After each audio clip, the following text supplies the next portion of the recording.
Oh, in We fact, can enjoy. Sorry, yeah. Amit Shah is being lampooned today on the social media, where Jay Shah's visual is being shown on the social media, where he is stuttering and stammering with, with no offense meant to Jay Shah, but that Mhm. clip is going viral where he's speaking on a cricket match and where he's hardly able to pronounce three sentences barely in English, and people are saying Yeah. that. Is it because Jay Shah cannot speak in English? And that's why I asked you that question, that is it because of an inferiority complex that they cannot converse in English, and which is why they want Hindi to be imposed all across? Yep. In fact, I would say this, that today we live in a globalized world. The common currency that binds everybody is the language of English. Can we deny that? Can we deny that? Mr. Modi can go ahead and speak in Hindi if he likes. I don't think there is anybody saying that it's wrong not to speak in your national language. If you're more comfortable in it, go ahead. But if you knew English, that would be an asset as well. I mean, end of day, we got to accept it that business, government, international diplomacy, all of it runs in a language that people understand. Let me give you one example. When you hear somebody in the UN talk in that local language that we don't know what they're saying, we can only read the subtitles. A large part of the impact is lost. I'm not saying that everybody who's has to speak English has to be a Sashi Tharoor. You don't have to be a Sashi Tharoor at all.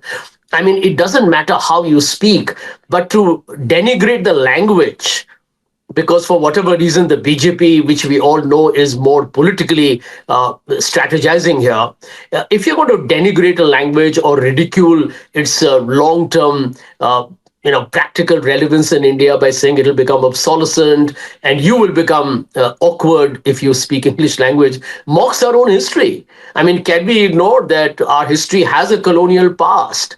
And it's like the British saying, don't use the railway network because that is a legacy of the British. I mean, how silly is this conversation? Shouldn't these questions be asked, Sanjay, today? That will these BJP leaders or will Amit Shah not send his grandchildren to English medium schools just because he feels that those who speak in English should feel ashamed? Will he stop sending his grandchildren to English medium schools? Will he stop interacting in English? And another report about which people are talking about on the social media, that every statement made by a minister in the BJP has a certain importance, especially if it is Amit Shah or Prime Minister. Now, Hmm. if when he says that those who speak in English will feel ashamed, what does it mean? What is going to be the kind of import? Because people are talking on the social media that is English going to be scrapped from the UPSC? Will the private companies now stop hiring based on it? Now, what all can you expect now? What is going to be the ramification of the statement made by Amit Shah? Will English books will be erased? Are they going to be erased? What are we going to expect now? Because BJP is known to do bizarre things. Nilu, I don't want to jump the gun here, but this is basically, again, a confirmation, actually, of the way the BJP and the RSS think. And the thinking is very clear, whether it's caste. They're very, by the way, they believe in the caste hierarchy, which we all know. It's a very Brahminical party. I'm a Brahmin myself, but I can tell you I strongly castigate the kind of caste politics that goes on in our country and harms people from the other backward castes, the scheduled caste and the scheduled tribes. Religion, we all know how Hindutva is the big thing. And language is an instrument that facilitates the Hindutva, shall we say, narrative. It's as simple as that. So the bottom line is that because you are living in a world which is connected, Indians abroad have done remarkably well on the basis of their language has been one of our biggest USPs. One of the reasons why I think India has done well abroad and outfoxed the Chinese in many places is because we speak better English than them. Of course, everyone catches up with you sooner or later. And do a little understanding of your own country, Mr. Shah. India's beauty is the fact that look at our states in our country, look at even our union territories. They are so unique in that they have their own characteristics, their own culture, their own way of living, and the way people communicate.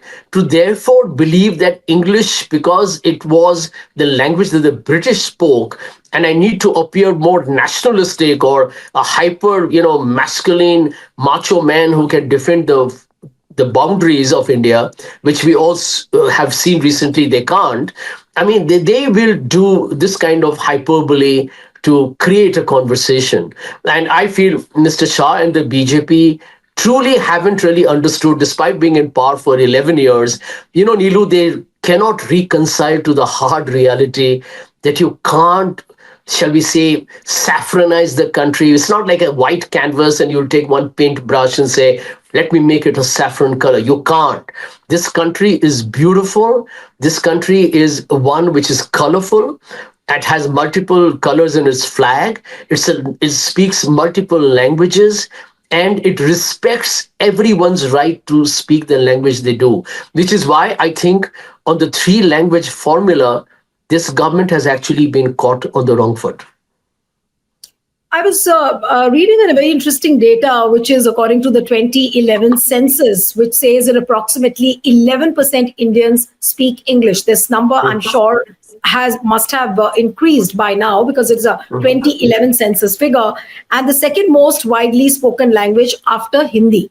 Now, this, if you just juxtapose it with what Amit Shah has said, would you now say that BJP is going to dismiss this 11% English-speaking people? They are going to be targeted. They are going to be ostracized just because Amit Shah doesn't like the English-speaking people. What are we going to now arrive at? Yeah, I think to begin with, his charity begins at home. I mean, he should make sure that Jai Shah resigns from the International Cricket Council, because most of the cricket playing countries are very comfortable speaking English, right? So what are you going to do about that? I think these are very ridiculous and absurd, downright preposterous conversations we are being forced to have because the leaders live in a Jurassic age.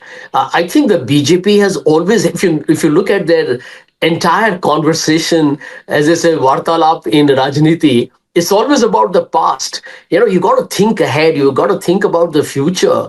I mean, the truth is, if you look at the children of all these big leaders from the government, most of them would be abroad or studying in convent schools or fancy private colleges or whatever, but having great proficiency in the English language. Why?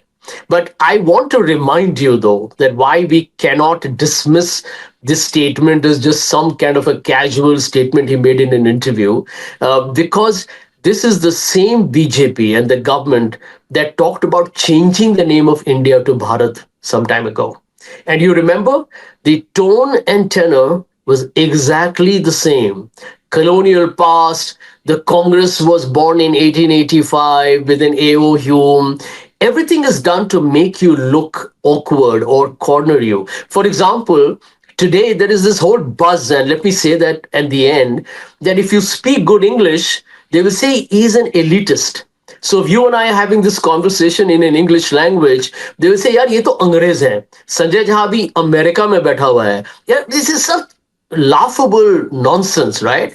So here is the problem, that end of day, this also becomes what I call as anti-history, anti-intellectualism, actually, because some of the best books have been written in the language of English. Can you ignore that? In fact, one message to Mr. Shah, if he watches your program, that Indian authors' books have been translated into English and they are winning Man Booker prizes. I mean, we are getting a greater currency. We are actually taking our culture and our language and exporting it to the world, where they see in a translation the beauty of the story that some author wrote. So, these are people who don't really, in my opinion, Neelu, have understood, despite being in power, the BJP remains a party with a very small parochial mindset. These are negative thinking people. They cannot see the beauty of the larger construct of India. I lost your audio in between, Sanjay. I lost your audio. I lost your audio. Yeah.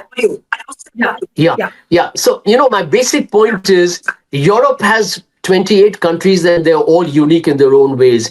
We are so lucky in India that all our states, and exactly the same number of them, have the same speciality, the same uniqueness in our flavors. And let's cherish that. Let's celebrate it. Let's be one. And I would just tell Mr. Shah that, that's why I tweeted that आपको शुक्रिया देना चाहूंगा कि आपकी जो सोच है उसके कारण आप भाजपा के जितने प्रवक्ता हैं उनको अंग्रेजी चैनल में मत भेजिए, हो सकता है वो नहीं जाएंगे तो I हमारे saw you. बातचीत, हमारी जो गुफ्तगू होगी उसमें उतनी नाराजगी या उतना जो आक्रोश आता है वो नहीं आएगा. So I hope the BJP follows his instructions closely. Yeah, absolutely. I saw your tweet. That was very interesting. But one last question, quickly, before Yeah. I wind up the show, Sanjay.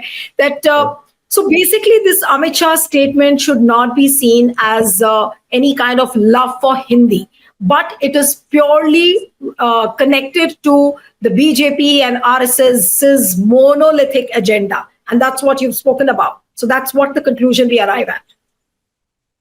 Absolutely. Let me tell you that a government that tells Tamil Nadu government that I will not give you the central government funding assistance that is due to you because you haven't complied with this three language formula tells you of the extent of ideological coercion or the pressure of linguistic politics that the BJP puts other people into. So whether it's religion, caste, language, I'm not going to be surprised what the BJP does.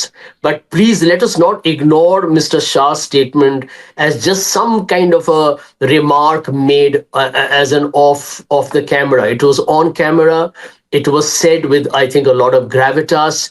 All the BJP leaders have a script that they follow and strictly adhere to.